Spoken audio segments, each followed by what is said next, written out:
Hi, this is Corey Johnston, and in today's lesson, we're going to try and make it as far as we can through the 18th chapter in the book of Acts.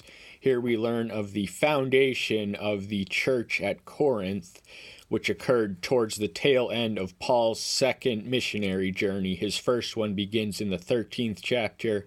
His traveling companion is Barnabas, and John Mark deserts them early, but they mostly evangelized. They set out from Antioch, which was in Syria. It had eclipsed Jerusalem as the center of the Christian community at this point. And from there, they set out to sail to Cyprus, then Galatia, which was in the modern country of Turkey. And then in the 15th chapter, we read of the Jerusalem Council, where the Judaizer dispute is quashed for all time. In this Then towards the tail end of the 15th chapter, we read of embarking on his second missionary journey, and there's a lot of interesting stuff that happened here. First off, Silas, him and Barnabas had parted ways, and Silas was his new traveling companion for the second missionary journey, and they went a lot of places and did a lot of things. In the 16th chapter, we find them in Philippi, a dramatic experience there. It all begins with a tradeswoman by the name of Lydia, and they find themselves in jail and escaped and converting the guardsmen who had been entrusted to watch them. Then in the 17th chapter, we witness him in Thessalonica, Berea, in one other location, and then he makes it to Athens. Now, Athens is unique amongst the territories he has visited thus far in that it is not the recipient of an epistle. So all these places he went to at this point, his earliest dated epistles was Galatians, and the one after that was the second book, two books of Thessalonians. And then Philippians he wrote in prison from 62 AD. But in Athens, he only converts a few people. He does give a masterful and exemplary sermon of how to witness to people who only have natural revelation, the foundation of. But he has they're culturally sophisticated. We read there are Stoics and Epicureans in the audience, and the people had itching ears, so they wanted to hear something new. But as always, the message draws a dividing line. There two of the converts are mentioned by name, but Athens, for all intents and purpose, henceforth would not flourish as a Christian community. Then we find him in the 18th chapter in the city of Corinth, which by the time of Roman domination of Greece would have eclipsed Athens as the capital or commercial capital. Athens would remain somewhat the cultural capital, but Corinth was a city famous for prostitution, but unlike Athens, he does lay a church here, but it's one that struggles. So this is really the story of how it all began. And after this, Paul left Athens and went to Corinth. Corinth would have been to the north. Athens would have been closer to the middle of Achaia or Greece, the countries they belonged to. And he found a certain Jew named Aquilus, born in Pontus, who had recently come from Italy with his wife Priscilla, because Claudius had commanded all the Jews to leave Rome, and he came to them. So this providential encounter, it was not by chance, but by providence that he met two Jews, a husband and wife team who would be productive and appreciated co-workers in the path. They were there from Rome, and Claudius was the reigning emperor. He's ascended to the throne in 41 AD. Caligula reigned from 37 to 41, and he didn't bother the Christians, but the Christians bothered him, and he did reign for 13 years, and sometime during that time, I believe it was the year 52 AD, that he expelled all of the Jews from the city of Rome. So that gives us a chronologically accurate framework to work with when this would have occurred. They recently came from having been expelled, that places us in the year 52 BM. And and because he was of the same trade, he stayed with them and was working, for they were tent makers by trade. Paul, as his entire life, he had been groomed to be a Jewish rabbi. Jewish rabbis accepted no money. They were expected to earn a living by working with their hands. So every Jewish rabbi was a manual labor, most of them by vocation. Paul's specific trade was tent makers, and these people who have been providentially put in his path are also the same tent makers. So they're going to work together on making tents and really form a friendship over the next year and a half that's going to have ripple waves and ramifications beyond the first year and a half they spend together. And so they would have been busy in the tent making tents and also in the church planting process. And he was reasoning in the synagogue every Sabbath, and won over both Jews and Greeks. So Paul was doing what he came to do. He had to make tents in order to support himself financially, but the real reason he was there to preach the good news. And the synagogue was his primary location, because there were no buildings where the new Christian sect could gather, and they met in private homes after they were expelled from the synagogues and the temples. And it was to Paul, above all else, that division came about. But there were both Jews and Greeks in this synagogue, so he was not preaching to an exclusively Jewish audience, and he is designated the apostle and evangelist to the Gentiles. And when Silas and Timothy came down from Macedonia, Paul was pressed by the Spirit and earnestly witnessed to the Jews that Yahshua is the Messiah. So Silas and Timothy, Silas was the one he had left with on the ship for this companion, but their destinies had placed them at different geographical locations, and he was with Timothy, who was a young pastoral protege, a lot of potential, a lot of promise, and an affectionate bond certainly existed between him and his pastoral mentor, who was Paul. They were in Macedonia, which would have been to the north of Corinth, which, remember, is located in the north of Greece, so it wouldn't have been as far away as Athens would have been had he been there. But while he was there, he was pressed earnestly by the Spirit. So when one is so pressed by the Spirit, they will witness. It is through his power that we witness and proclaim and preach of Yahshua, who is the Messiah. And that's what he did at this synagogue, and he was converting both Jews and Greeks. He had captive and receptive audiences in both demographics. However, when they resisted and blasphemed, he shook his garments and said to them, "Your blood is upon your head. I am clean. From now on shall go to the Gentiles."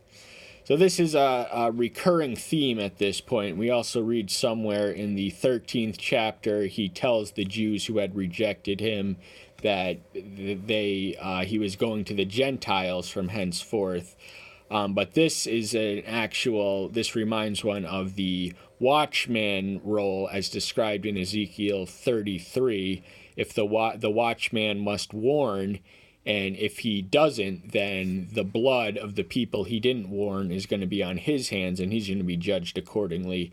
And once the watchman has warned, then his duty is done.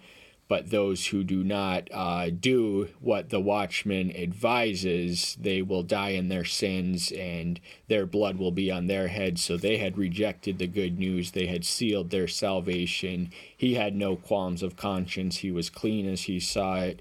And so from this point henceforth forward, he was going to take his message to the Gentiles, whose blank slate of the Jews had all the religious and revelatory resources to know what they had been conditioned and groomed for thousands of years to do. Tragically, the majority of them failed to do it, but there was always the Gentiles were part of Yahweh's plan, and for a good reason.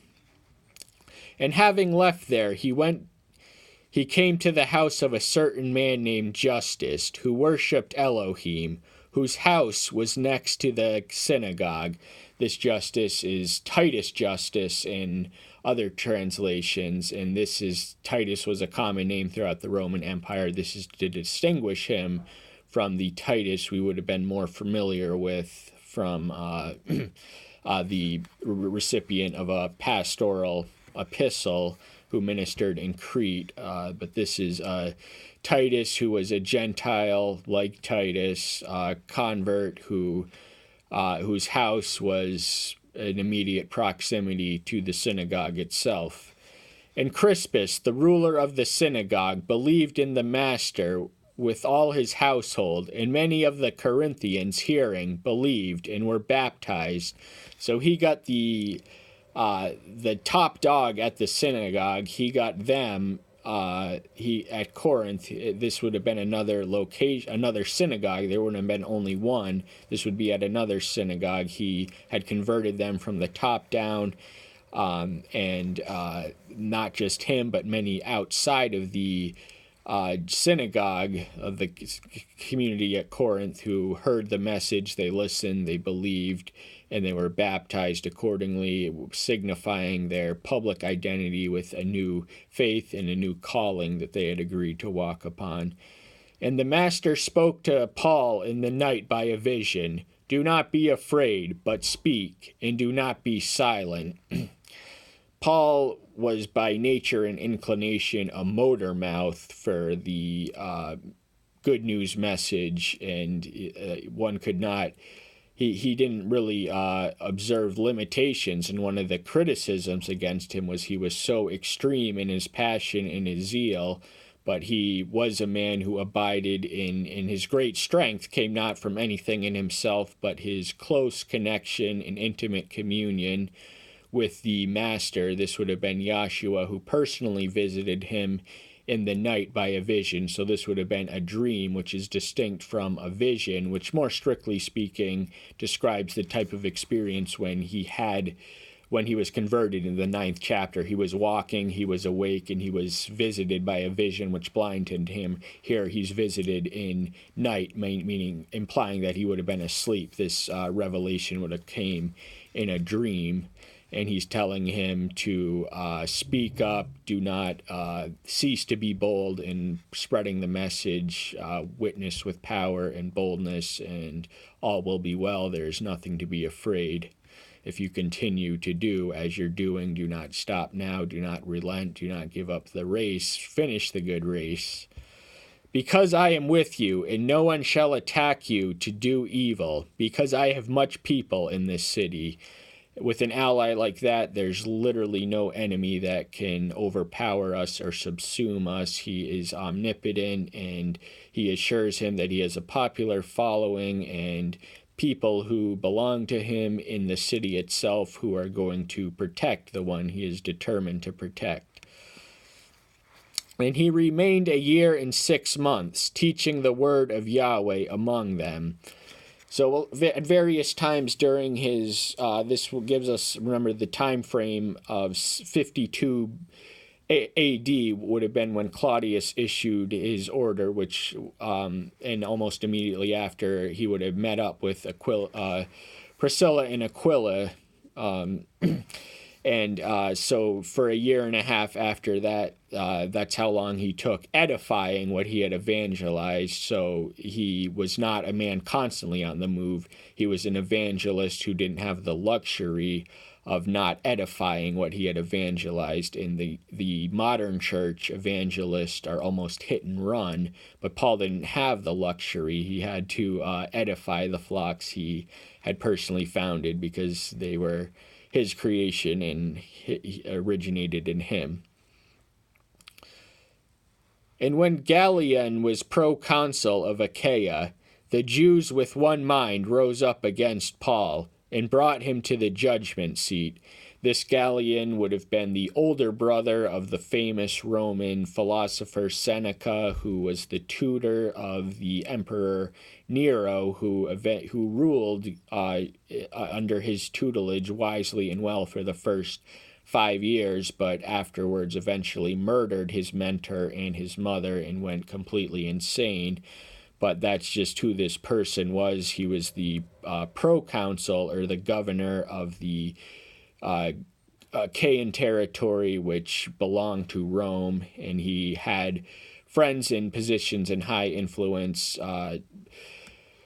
His brother Seneca would have been a flourishing philosopher at this point, but Nero would not have been on the throne yet, but he was still a distinguished man while Claudius still reigned. And their complaint is against Paul, and we don't read much of the nature of that complaint until the next verse. So the 13th verse reads, saying, "This one seduces men to worship Elohim, contrary to the Torah." So their vision of Elohim did not coincide or mix or conjoin with what Paul was preaching. They worshipped Yahweh apart from the Son, who they rejected to be the Messiah of their prophecies and promises. So the nature of their complaint is religious, and the official Roman policy was to observe a policy of benign neglect to the religious practices of their native or subjected people. They subscribed to the ancient premise of polytheism, whereby the gods had respective territories and domains which were to be where their jurisdiction should be respected and not interfered with. So they allowed their native peoples to worship the gods of their choosing and their culture. And the Jews would have been, Yahweh would have been considered by them the national deity of Palestine, but to the ones who worshipped him, they knew him as the maker of the heaven and earth. But and as Paul was about to open his mouth, Gallien said to the Jews, "If it were a matter of wrongdoing or wicked recklessness, O Jews, there would be reason why I should bear with you." So before Paul can even issue his defense, Gallien is quick to the tongue. He's saying, "Why are you wasting my time? This is not a Roman matter. This is between you and yours. You can do whatever you want as long as it doesn't disturb the peace. But just don't compromise our resources and attention on stuff that's none of our concern, and we could care less about this, the nature of the religious dispute to your strange God. But if it was a question of words and names and law which is among you, see it to yourselves, for I do not want to be a judge of these." So in the division of labor, he assigned for himself as governor. He had authority and jurisdiction over temporal affairs, but wanted nothing to do with the peculiar religious controversies of the people he had to govern. And there weren't Greece was not a Jewish majority country, so this man would have had some anti-Semitism, objectively speaking, in him. And he drove them away from the judgment seat. So he expelled them from his presence. He made his case clear. They did not have a case. He was not going to listen to them. They had rudely interrupted him. He wants them gone, and he shows them the door. And all the Greeks took Sosthenes, the ruler of the synagogue, and beat him before the judgment seat. But Gallien showed no concern whatsoever. So this is the second ruler of a synagogue that we read of, the first being Crispus in verse 8. Now we read of the one who was of the Jewish faction, which had grown jealous of the popularity and evangelical success that Paul was reaching and encroaching in their territories. He was using their synagogues to win converts to what they thought was an enemy religion, and but the popular opinion may have been with him at some point, but just for having wasted their time, They physically beat him right when he was out the door, perhaps in the presence of the governor, who could care less that this was happening. And and the word all, it translates more literally as everyone. So the Greeks didn't care for the Jews, and they may have had some anti-Semitism, but their anti-Semitism was reflected in their governor. And Paul, having stayed several days more, having taken leave of the brothers, was sailing for Syria, and Priscilla and Aquilus were with him, having shaved his head at Kengorea, for he had taken a vow. So after a matter of days after this decisive judgment, he had been there for a year and a half, he decides it's time to move on. He sails somewhere with Priscilla and Aquilus, the companions and the friends he made. He's going to stick with them, and they're going to plant a lot of churches and do wonders where they go together. They're a husband and wife team combined to Paul, who is a bachelor, who is married to the church, and he would have been reversing. The Nazirite vow was to keep one's hair long, so Paul, it was usually temporary. It was to not drink any alcoholic beverage or not cut one's hair. But Paul, as he would have been reversing it by shaving his head. And he came to Ephesus and left them there, but he himself went into the synagogue and reasoned with the Jews. So Ephesus is located to the east of Corinth. It is on the modern country of Turkey. It would have been founded by people of Grecian descent. And he went into the synagogue, as was his custom, and reasoned, by which we can mean persuaded, preached, argued, apologized for Yahshua before the Jews. And when they asked him to stay a longer time with them, he declined. The reason is mysterious as of yet. We're going to find out. But took leave of them, saying, I have to keep the coming festival in Jerusalem by all means, but I shall come back to you, Elohim willing so. And he sailed from Ephesus. So he did not stay long in Ephesus. He remained an observant Jew at this point. He still would have returned to Jerusalem to celebrate at least one of the festivals. There were 19, 3 of which in the Bible. There have been certainly additional add-ons since the writing of the Bible, but 3 of which were commanded to be observed in unison by the Jewish people. So we don't know which one it was, but it was for a festival. He was determined to observe it, and that prevented him from staying as long as the Jews would have liked. And having come to Caesarea, going up and greeting the assembly, he went down to Antioch. Caesarea was located in Palestine. It was the creation of Herod, who was partisan of and owed his position and loyalty, and his strength really came from the Caesar who endorsed him. And Antioch would have been in Syria to the north of Caesarea. And having spent some time there, he went forth, passing through the country of Galatia and on through Phrygia, strengthening all the disciples. In his first missionary journey, he had evangelized much of Galatia. So there was, and Phrygia would have been located in the same province of Asia Minor.